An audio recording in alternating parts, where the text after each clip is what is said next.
Hey folks, welcome back to the Beer Wrench Garage, and I wanted to make a quick video today to give you a project update on my 2004 Audi Allroad. If you don't know what this is, you're not been with the channel for a long time, I'll leave a playlist, link to a playlist below so you can get caught up on it. But it's an interesting story how I bought this sight unseen because I got the Allroad bug. Anyway, so currently as she sits, she's in pieces because I had to pull the drivetrain to get to the turbos, which were leaking oil. And so that is the big kind of objective for this video. And we're going to go ahead and retrofit the turbos. What was leaking was oil lines. So we got new oil lines, but since we have the turbos out, we'll retrofit them. So we got good fresh turbo components before they go back on. And so let me show you what we're going to be doing. We're refurbishing these KO3 turbos, and I ordered a pair of Rotomaster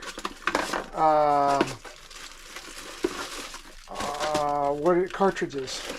So these are the internals of a turbocharger, and these aren't like, you know, just any kind of crap. There, you can tell they're been assembled with some care and precision. So Rotomaster makes these, and they're obviously new. Comes with the gasket, a little syringe to put oil in, which is cool. And what's really cool is you get the little Rotomaster plaque. So like I said, this is the easy button. Instead of taking the one inside of here apart and putting it all back together, which isn't terribly difficult, I've done it before on KO3s, this should just save me some time. All right, probably 10s.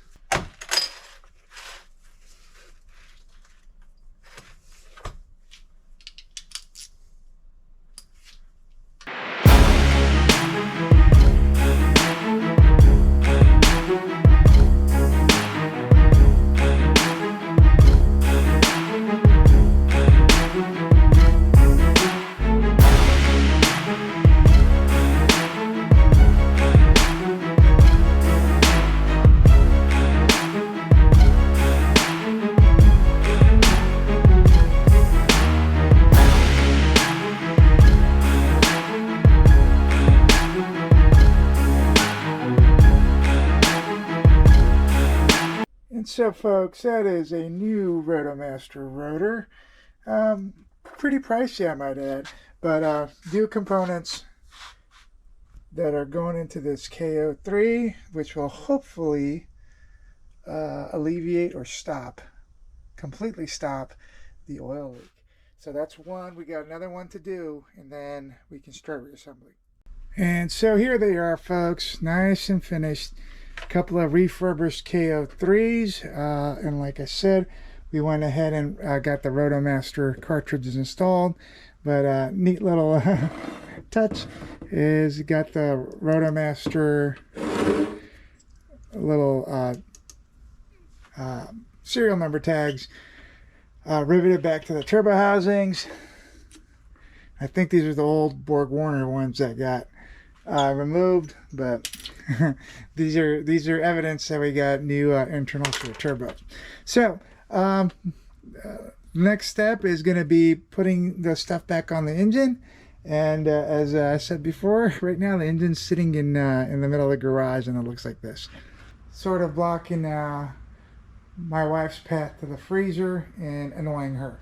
So now that we got the turbos done, what we'll do here is install the passenger side manifold. And of course, we'll be using a brand new gasket. Spray it down.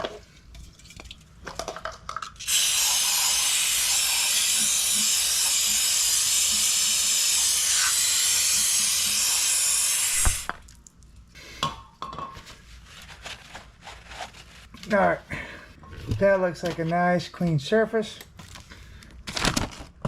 for really nice gasket.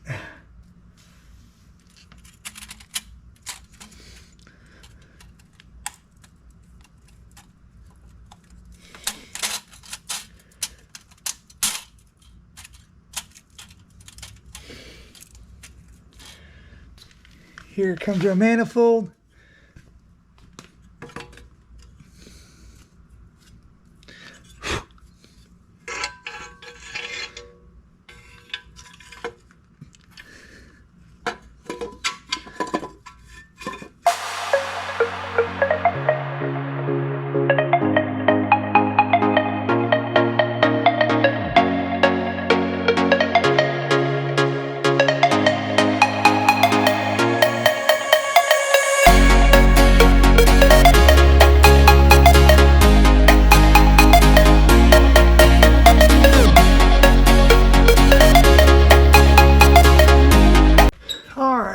And there is a 25 Newton meter torque spec on these.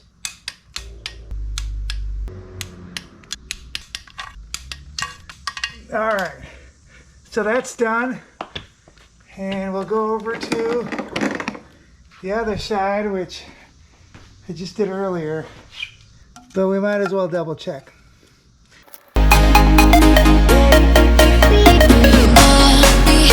All right, so at least that's progress. Well, folks, anytime you have an engine on a rolling cart, it only makes sense to give it a little spray down. So got some simple green and some degreaser on this thing, and we're gonna run the pressure washer over it real quick, and then hit it with some WD-40 so we don't get any rusting. As you can see, I've taped off the ECU and the ECU wiring so we don't damage any of that. But I really wanted to get some of the nasty grease right around here off the sides of the engine off. I'm on my own, broken alone. I feel the rain crashing down all around this empty town. I'm searching for the lost and found, but you don't care, you're unaware. Keep moving like the scars aren't even there. It's in the air like.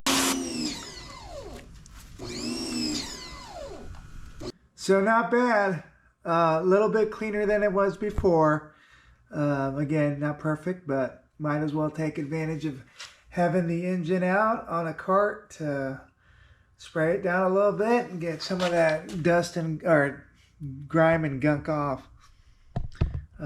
Now you can kind of see the little weird oil pan a lot better without all that like grime and oil that those leaking turbos had deposited over probably the years. So folks, for a long-term project like I have going with this Allroad, you get like fits and starts, and you discover little bits and pieces that you need.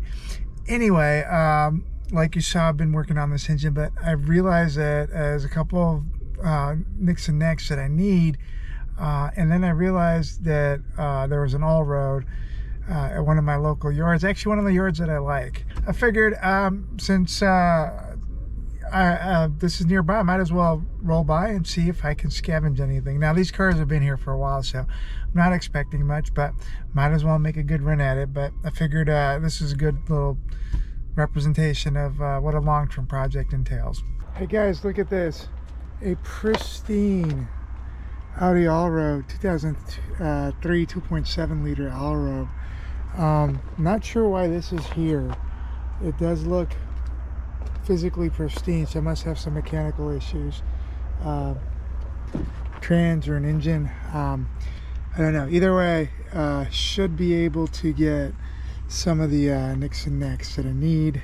Definitely need some of these plastic covers. We'll grab those, and need fan, a radiator hose. So this is actually a lot better than I expected. All right guys, so not going to belabor the point and record a bunch of this stuff, but I got most of the nicks and necks I wanted. Primarily this cooling hose, this electric fan, and a couple nuts and bolts. So I did take care not to overly break anything. I didn't do any cutting of the wiring harness, in case somebody needs this. There's one plug I see that's broken, or two plugs, but a lot of accessories are in good shape. This engine's blown, timing belt snapped on it, so but a lot of accessories are in good shape. Anyway, so a relatively productive haul today. Well folks, that turned out not to be a terrible trip. What I really wanted was this radiator hose and this electric fan, which mine's busted on my original on my car, and then this one tore or kind of got messed up on my original, so those are nice replacements.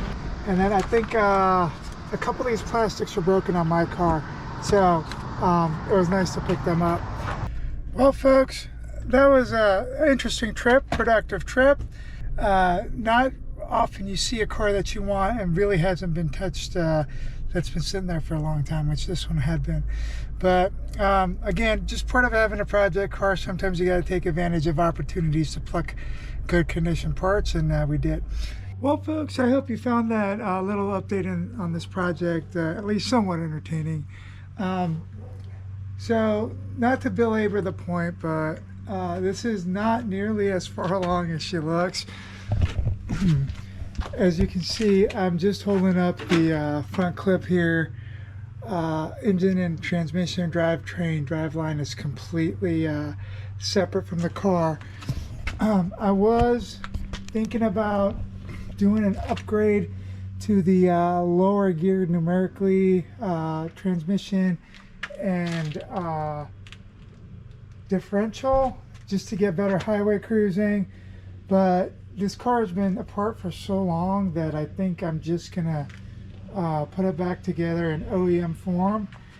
So like I was saying folks, I had some long-term plans on doing the transmission swap, like with the better gearing, the more highway gearing, and that was just gonna kind of get spaced out and over the course of the future.